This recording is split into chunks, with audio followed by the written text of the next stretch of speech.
ये है कि दूसरे के लिए जो हम कर रहे हैं वो वास्तव में उसके हित का है कि नहीं है। और बड़ा मुश्किल होता है निरपेक्ष आंखों से देख पाना कि दूसरे का हित कहां पर है। हम तो अपने में ही उलझे रहते हैं ना, हमारी तो गुत्थी अपनी ही नहीं सुलझी है, तो दूसरे पर ध्यान दे पाएं इसकी संभावना नगण्य हो जाती है। जो अपनी ही मुसीबतों से परेशान हो, अपनी ही झंझटों से उबर ना पाता हो, वो कैसे जानेगा कि किसी दूसरे की जिंदगी में क्या चल रहा है और उसकी वास्तविक जरूरत क्या है। और इसके विपरीत जितना आप अपने साथ सहज और संतुष्ट होते जाएंगे उतना आप समझते जाएंगे कि दूसरा कौन है, कैसा है और इसीलिए उसके लिए क्या उचित है।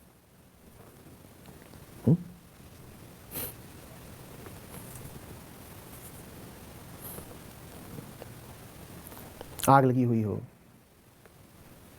तो अधिकांश लोगों को तो यही ख्याल आएगा ना कि किसी तरह अपनी जान बचाओ, और हम सबकी आग लगी रहती है तो हम तो अपनी ही जान बचाने में परेशान हैं। अब होगा कोई प्यारा, जब लपटें शरीर को खाने लगती हैं तो प्यारे का हित फिर पीछे हो जाता है। और इनकार नहीं किया जा रहा कि आप जिसको प्यारा कह रहे हैं वो प्यारा आपको है, निश्चित रूप से है, लेकिन लपटें अभी खा रही हैं आपको।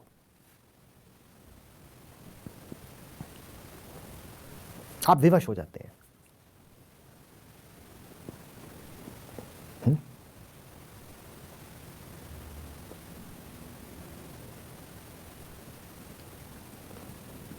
दूसरे के लिए जरूर करिए जो भी करना चाहते हैं, बड़ी मीठी बात है, लेकिन दूसरे को समझने के बाद, उसका वास्तविक हित देखने के बाद, हम अगर डरे हुए हैं, हमें अगर अभी खुद सुरक्षा की ज़रूरत है, तो हमारे तो मन में ख्याल ही एक ही आएगा कि उसका हित इसी में है कि वो मुझे सुरक्षा दिए जाए। हमें साफ दिखाई ही नहीं पड़ेगा कि उसे क्या चाहिए।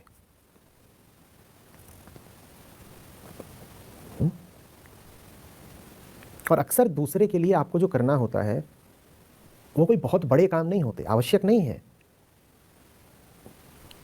कि धरती आसमान एक कर दिए जाएं।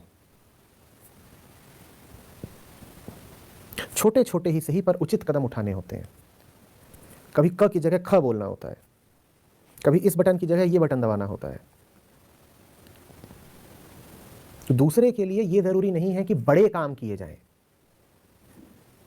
सही काम किए जाएं। एक आदमी बीमार पड़ा है और उसके 50 रिश्तेदार उसे घेर के बैठ गए हैं, और हफ्ते भर से घेर के बैठे हैं, डेरा ही डाल दिया उसके घर में, और वो उसके लिए बड़े बड़े काम कर रहे हैं। कोई गया हिमालय से एक चट्टान उठा लाया उसके लिए, बड़े काम, और हफ्तों से करे जा रहे हैं।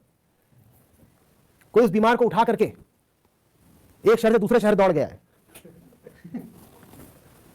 कोई उसको गधा की तरह घुमा रहा है, अब बड़े काम। कोई उसके पास हफ्ते भर से बैठ करके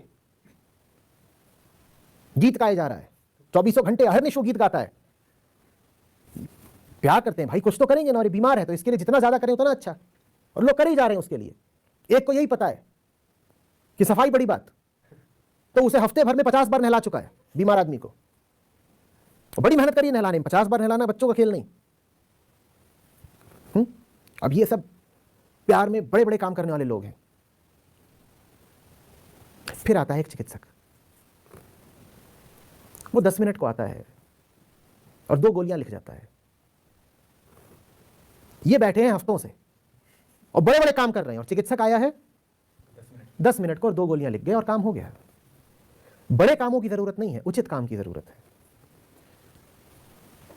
जिससे प्यार करते हो उसके प्रति उचित काम करें। बड़ा करना तो कई बार अहंकार की शरण स्थली बन जाता है। अहंकार कहता है मैंने तेरे लिए इतने बड़े बड़े काम किए। वो जो चट्टान है कौन लेके आया था हिमालय से? मैं। और आप एहसान न मानो उसका, तो वही चट्टान उठा के आपके सर पे पटकेगा।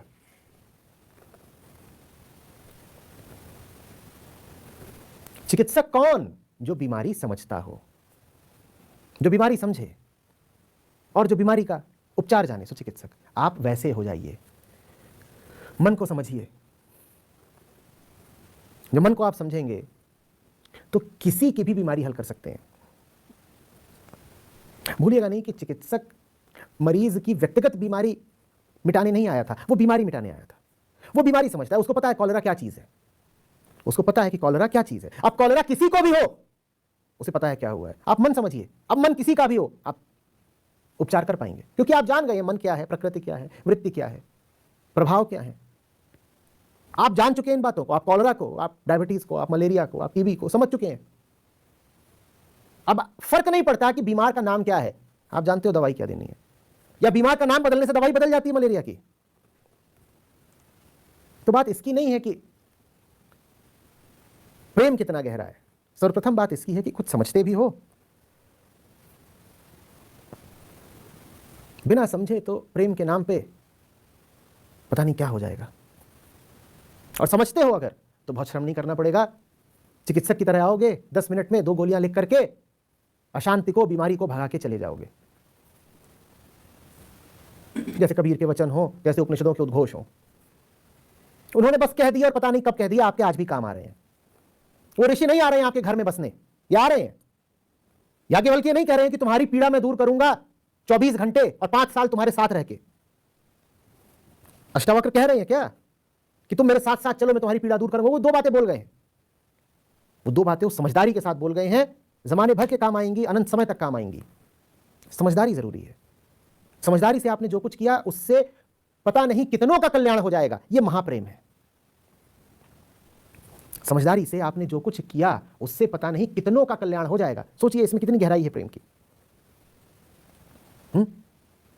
एक चिकित्सक जब अपनी पढ़ाई कर रहा हो और बीमारी के बारे में जान रहा है, तो उस वक्त आप उसे बहुत कुछ बोल सकते हैं। जिज्ञासु बोल सकते हैं, विद्यार्थी बोल सकते हैं, साधक बोल सकते हैं, स्वार्थी भी बोल सकते हैं, लेकिन प्रेमी तो नहीं बोलेंगे, या बोलेंगे?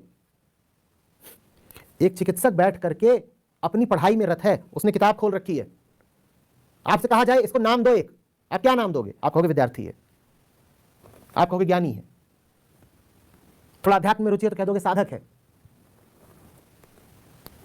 और मैंने कहा यह भी कह सकते हो कि स्वार्थी है। देखो ना, ज्ञानार्जन के लिए पढ़ रहा है, खुद का ही तो ज्ञान बढ़ेगा, लेकिन वो जो कर रहा है वो महाप्रेम है। क्योंकि बीमारी को जानने के बाद अब वो किसी की भी बीमारी हटा सकता है, पूरा जगत लाभान्वित होगा। तो तुम मन को जानो। प्रेम की अनिवार्यता है मन की समझ। मन को जानो, फिर दुनिया भर का कल्याण कर पाओगे। और जो मन को नहीं जानता वो किसी का प्रेमी नहीं हो सकता।